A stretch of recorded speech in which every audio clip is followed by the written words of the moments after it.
Sometimes the hardest part is the easy part.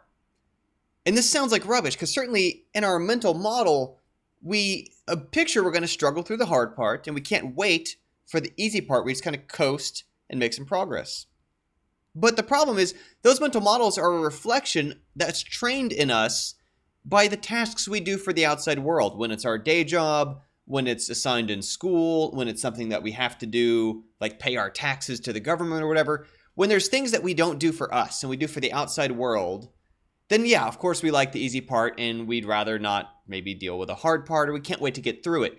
But the difference is when it's a personal project, when it's something you do because you care about it, often the part that really drives us is that it's challenging and it's satisfying to overcome those challenges. And when we hit the part that's monotonous and maybe doesn't require the same amount of complex puzzle solving and technical skill or artistic skill, and there just gets to be this part of the work that's just kind of a long, slow slog of testing your work, of getting feedback on it, of submitting it to a bunch of different possible outlets to look at it, reaching and sort of working on retweaking, making subtle distinctions on your landing page for your press kit. All this is like boring, businessy stuff, or even just pure design process of, you kind of finish the fun prototyping phase where you figure out all your new mechanics and your basic concepts. Now you have to mash out a bunch of levels for it. Maybe that's just not kind of the part you're into. Here's the deal.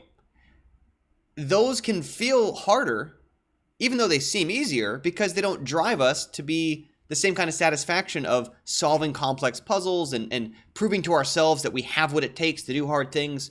The catch to this, the trick to this, the solution to it, is to realize that that is in itself a type of difficulty, a type of challenge, a type of skill to acquire.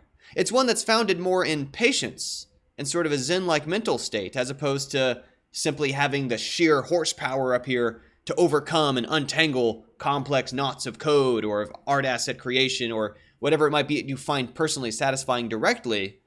Is to recognize that one of the major differentiating skills between people who succeed in the world at game development or otherwise and people who don't is sort of finding the determination, the persistence, and the stamina to push through the stuff that's not actually that immediately always compelling, because it helps fill in the cracks, or it helps get your work in front of more people, or it helps you develop and improve by getting your things finished so you can move on to the next deal, right? Whatever it might be, whatever level you might be at, it's to see that sometimes some of the hardest challenge we have to overcome is doing the easy stuff, the stuff that's not challenging us in the same way. Does that make sense? So you just got to see it as, how am I challenging myself?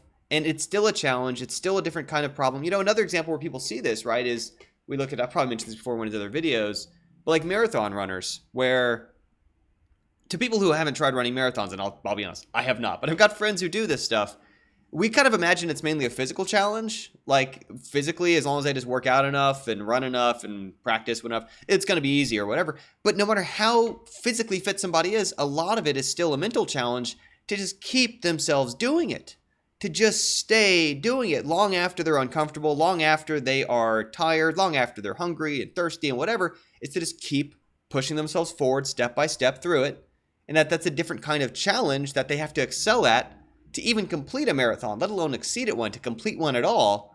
And the same goes for finishing your games, where people who haven't tried making games often get the wrong idea that it's simply a matter of being able to write code that solves problems, or being able to design a level that's playable, or being able to make sound effects or art or whatever. All those things are necessary and need to happen, but that's not the whole picture. A major part of the challenge really is that stamina, that mental game, that goal of, okay, I'm going to have a bunch of weeks in a row of maybe some stuff that's not as exciting to me, but I still got to do it in order to cross that finish line at all, let alone even cross the finish line at all.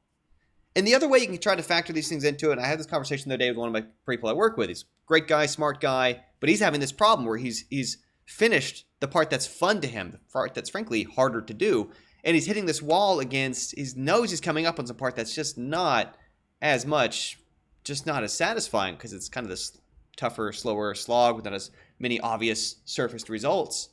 And part of what we talked about is, okay, well can you kind of schedule some of your work around, pick the things you like doing and spread them out into sort of like, okay, well, if I spend a week doing this, I'll let myself have a couple days doing that. week doing this, unless I have a couple days doing that. So in his case, it's making music. In some people's cases, it's designing levels. Whatever it is that you like doing, if you can kind of spread out and intermix the boring stuff and the fun stuff, you can kind of work in some dessert as part of your getting your nutrition, so to speak. Too many metaphors as always. But that can help keep you going. It can help keep you moving forward versus if you save all of the most slow, boring slog stuff as you can till the end, yeah, it's going to be tough, right? It's going to take an extra level of pushing yourself as opposed to just being able to, like, well, at least I can look forward to once I finish this, I get to do that part that I am driven to do, that compels me to do it in the first place. So that's it for now. Chris DeLeon of GAM Keto. Thank you for tuning in as always. I apologize for this haircut. It'll grow back out soon. Yeah, keep making games. Look forward to playing them in the future. Thanks.